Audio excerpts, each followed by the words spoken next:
I watched cheese age for months in a silent cellar. There is a particular coolness that lives in a cheese store, a steady, unchanging coolness quite unlike the cold of a winter morning or the chill of a cellar used for nothing in particular. It is a managed coolness, held within a narrow band by the thick stone or earth around it, and it has a smell that belongs to it alone, a deep, savory, faintly nutty fragrance, the smell of slow transformation, of milk patiently becoming something else.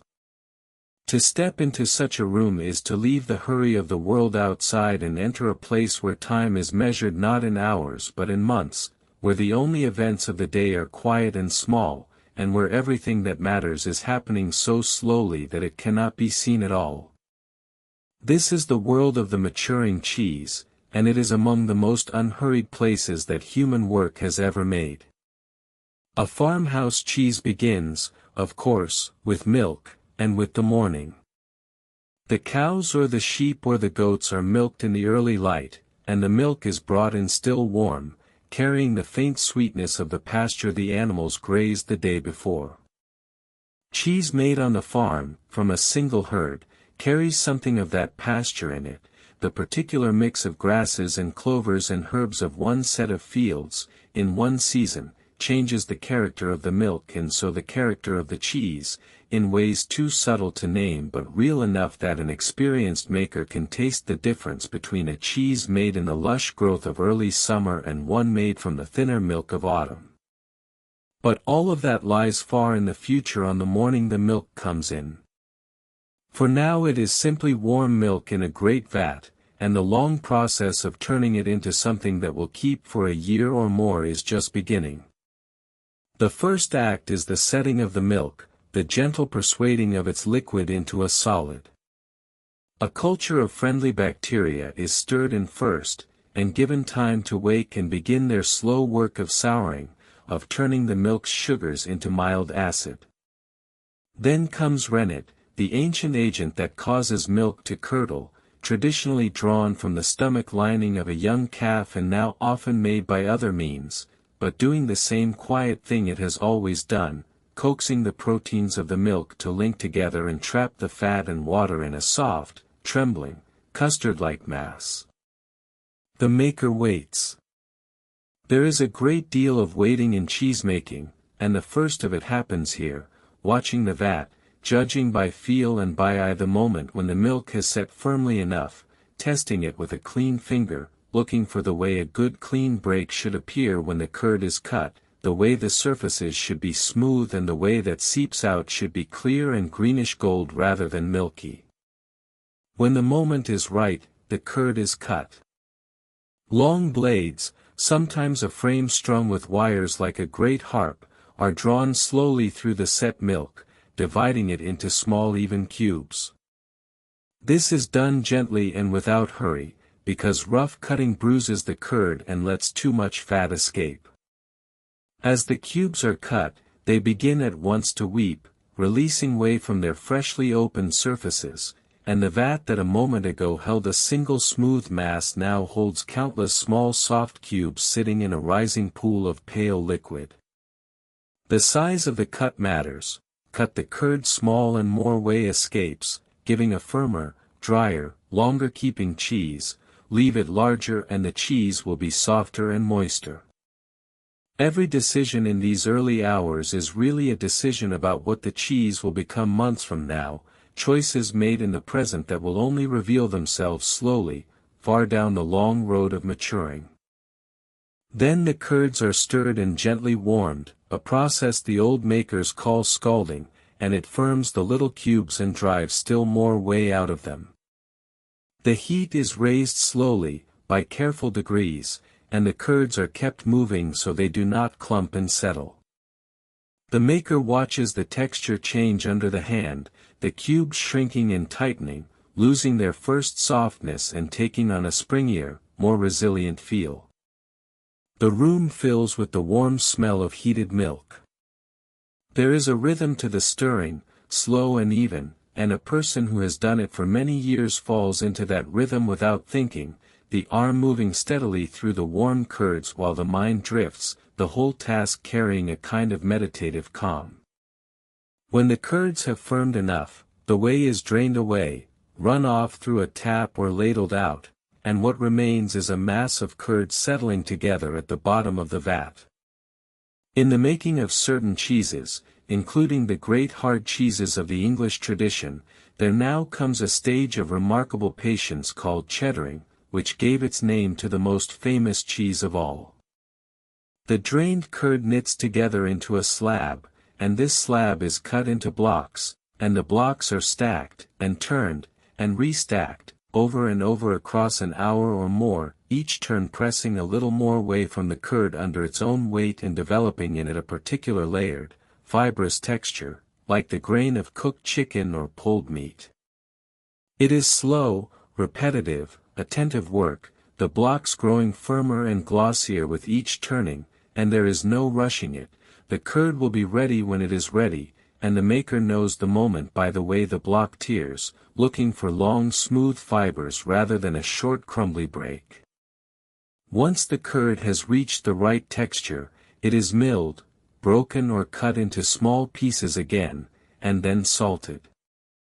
The salt is scattered through the milled curd and mixed in by hand, and it does several quiet things at once. It draws out a little more moisture. It slows and shapes the work of the bacteria. And it begins the long task of seasoning and preserving that will let the cheese survive its months of maturing without spoiling.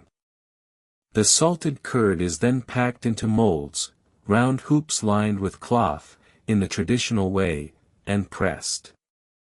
The pressing is gradual, the weight increased over hours or overnight, squeezing the curds into a single solid mass and driving out the last free whey, until what emerges from the mold the next day is no longer a heap of curds but a true cheese, a firm, pale, faintly damp wheel, bound or about to be bound in cloth, with its whole long life of maturing still ahead of it. And here the story slows almost to stillness, because here the cheese leaves the busy dairy and enters the quiet of the store, and the work of making gives way to the far longer work of waiting. The young wheel is moved into the maturing room, the cellar, the cave, the cool store, and set upon a shelf, and there it will stay for weeks, for months, sometimes for a year or two, while a vast and invisible series of changes work slowly through it. The maturing room is the heart of the whole craft, and it is a place built entirely around stillness and constancy. Its temperature is held steady and cool, neither cold enough to halt the cheese's development nor warm enough to hurry it into faults. Its air is kept humid, damp enough that the cheeses do not dry and crack too quickly, and it is gently moved, never quite stagnant. Traditional stores were dug into hillsides or built with thick stone walls precisely because earth and stone hold these conditions naturally, buffering the wild swings of the weather outside into the deep, even calm the cheese needs. The shelves themselves are most often of wood, unvarnished and old, and there is a reason for this beyond simple tradition. Wooden shelves breathe, they take up and release moisture, and over years of use they become home to their own communities of helpful molds and microbes, so that the very boards a cheese rests on contribute, in their quiet way, to its character. The wheels sit in their rows, pale and patient, each one labeled or marked with the date of its making, and the room has the orderly, library-like quiet of a place where things are kept and counted and watched over a long time. To walk slowly down an aisle of maturing cheese is to pass rank upon rank of these resting wheels, all of them silently working, all of them at different stages of the same long journey, the youngest still pale and bland, the oldest deepening toward complexity. The single most important daily ritual of the maturing room is the turning. Each cheese must be turned over, regularly, throughout its whole long maturing, at first perhaps every day, then every few days, then weekly as it ages. The reason is gravity and moisture.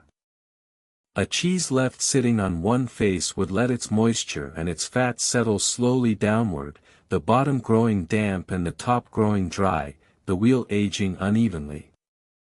Turning it redistributes everything, keeps the moisture even through the body of the cheese, keeps the shape true and the rind developing evenly all around.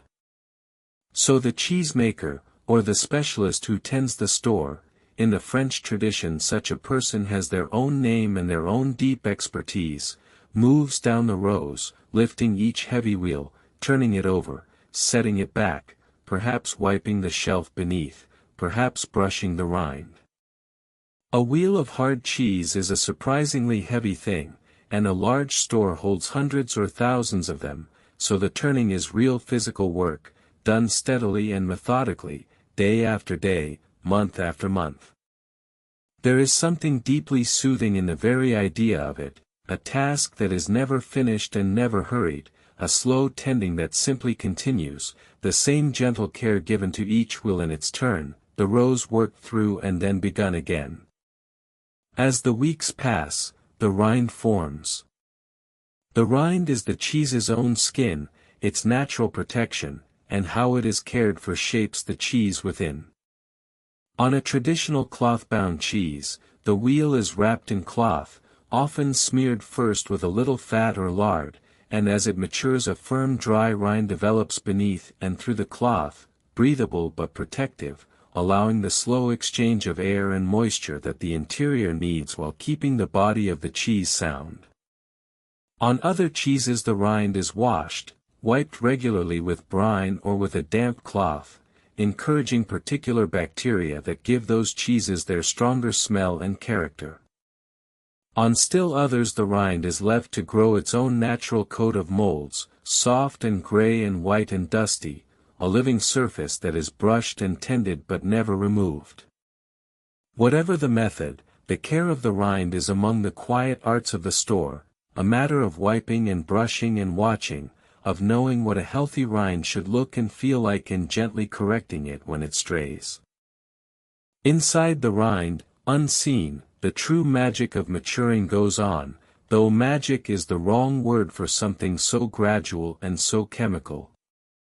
The cheese is, in a sense, slowly digesting itself.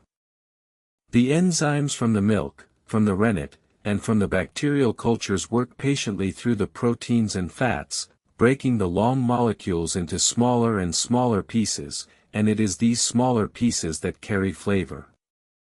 A young cheese is mild and simple because its proteins are still largely intact, bland and rubbery and uncomplicated. As the months pass, the breaking down advances, and complexity blooms, the cheese develops depth, sharpness, savor, the particular character that distinguishes a long-aged cheese from a young one. The texture changes too, growing firmer and sometimes crystalline, those pleasing little crunchy crystals that form in very old hard cheeses being the visible sign of proteins broken down over long time into their building blocks. None of this can be hurried. It happens at the pace the cool store allows, and the only way to make an old cheese is to wait the months and years it takes to become old. The maker does not simply leave the cheeses entirely alone, however. Through the long maturing they are watched, and tested, and graded. The traditional tool for this is the cheese iron, a slim curved scoop that is pushed into the body of a wheel and twisted to draw out a long core sample, a plug of the cheese from rind to center. The grader looks at this plug, and smells it, and tastes it, and then carefully pushes the plug back into the hole it came from and seals it over, so the wheel can continue maturing none the worse. From the core they read the cheese's progress, the color, the texture, the smell, the developing flavor, judging whether it is maturing well or whether it has a fault, deciding how much longer it should age, sorting the wheels by quality and destiny. It is a skill built entirely on experience, on having tasted thousands of cores over many years, on knowing what a wheel of a given age should be and recognizing at once when one is exceptional or when one has gone astray. The seasons turn outside the store, and though the cheese room holds its own steady climate, the cheeses within it carry the memory of the seasons in which they were made. A wheel made in May, from milk rich with the first lush grass of spring, will mature differently from one made in the leaner months, and a store that has been working for a full year holds within it a kind of edible calendar, the wheels arranged by date telling the story of a whole year's milk.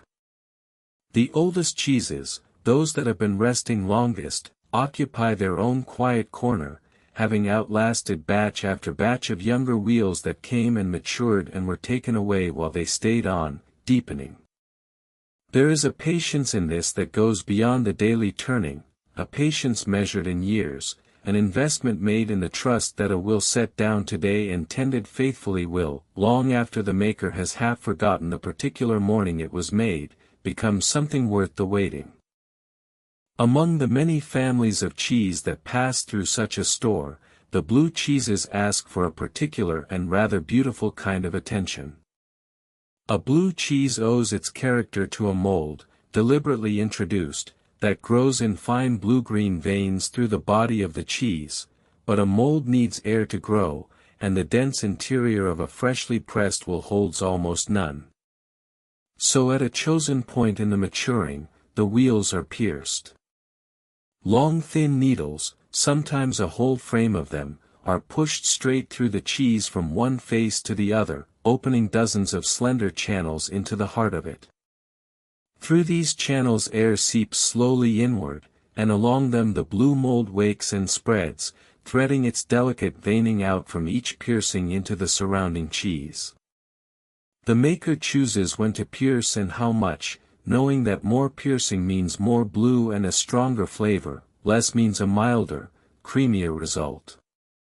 And then, having opened the cheese to the air, they wait again, watching over weeks as the pale will slowly marbles itself with blue from the inside out, a transformation as gradual and as quiet as everything else in the store.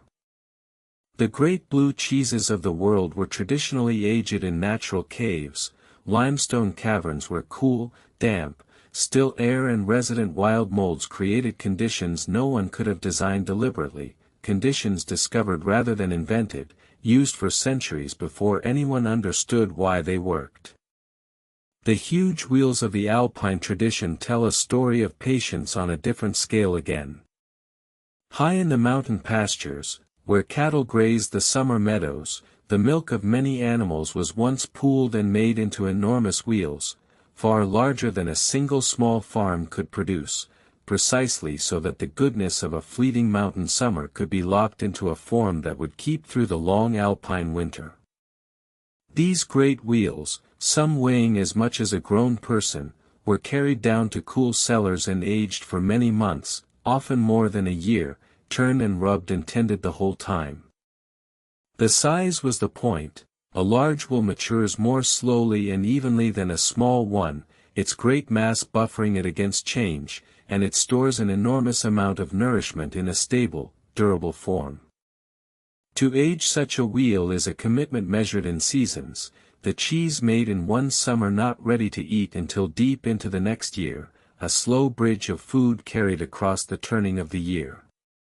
In the French tradition the person who watches over all this has a name of their own, the affineur, and the craft of affinage, of maturing cheese to its peak, is regarded as an art quite separate from the making of it.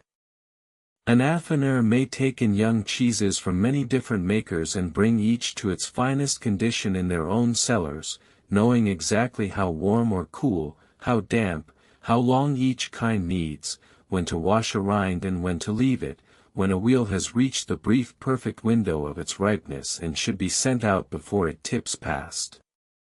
It is knowledge that cannot be hurried into existence any more than the cheese itself. It is built over decades, cellar by cellar, season by season, a slow accumulation of feel and memory. The affineur's cellars, like all the best maturing rooms, are quiet, dim, cool, and faintly fragrant, places where a person moves slowly among the resting wheels, attending to each, in no hurry at all. A single day in the life of such a store has a shape as gentle and as repetitive as the tides. In the cool of the morning the tender comes in, and the air greets them with its deep savory smell, and they begin to work down the rows. A wheel is lifted and turned, the shelf beneath is wiped, a rind is brushed clean of any unwanted growth, or wiped with brine, or simply checked with a practiced glance and a touch of the fingers. Some wheels are due to be cored and graded today, and these are sampled, the long plugs drawn and read and tasted and pressed gently back. Notes are made, this batch coming along well, that one needing another month, this exceptional will mark to be held longer. The humidity is checked, the temperature read, perhaps a little adjusted. And then the rows are finished, and the door is closed, and the cheeses are left alone again in their dim cool stillness to carry on the only work they ever do, which is to slowly become themselves. Tomorrow it will all happen again, and the day after, the same unhurried round, the same patient tending, while outside the seasons turn and the world hurries on and inside the store nothing seems to change at all. There is, in the end, a kind of quiet wisdom held in these rooms, a lesson that the cheese teaches simply by existing. Nothing good here can be rushed. The flavor that makes an aged cheese worth eating is the flavor of time itself, of months and years of slow change that no shortcut can imitate. The maker and the tender give the cheese the two things it truly needs: steady, gentle conditions, and patient attention, and then they wait, trusting the slow processes to do their work in their own time. It is work that rewards calm above all, the calm to do the same small careful tasks day after day, the calm to wait out the long maturing without forcing it, the calm of a cool dim room where the only sound is one's own quiet movement among the resting wheels. It is worth remembering, too, that this entire patient craft began not as a pursuit of flavor but as a way of saving milk from being lost. Fresh milk spoils within a day or two, and a dairy animal in the flush of the season gives far more than a household can drink before it turns. Cheese was the answer the old world found, a way to take the goodness of the summer's milk and concentrate it, salt it, and store it in a form that would keep for months through the lean cold of winter. A wheel of hard cheese is, in a sense, a great many gallons of summer milk gathered up and held in trust against a hungry season. That this method of preservation also happened to produce something delicious was, at first, almost incidental, a happy discovery made over generations, as people noticed that the cheeses kept longest, in the coolest and steadiest stores, did not merely survive but improved, growing deeper and finer the longer they were left. The whole art of maturing grew out of that simple observation, patiently refined across centuries until the keeping of cheese became as considered as the making of it. And the atmosphere of the store itself rewards a moment's quiet attention, for it engages every sense in a low and gentle key. There is the even coolness on the skin, neither sharp nor uncomfortable, the kind of steady cool that makes a person breathe a little more slowly. There is the dimness, the soft low light that never glares, kept gentle because bright light and warmth are the enemies of patient maturing.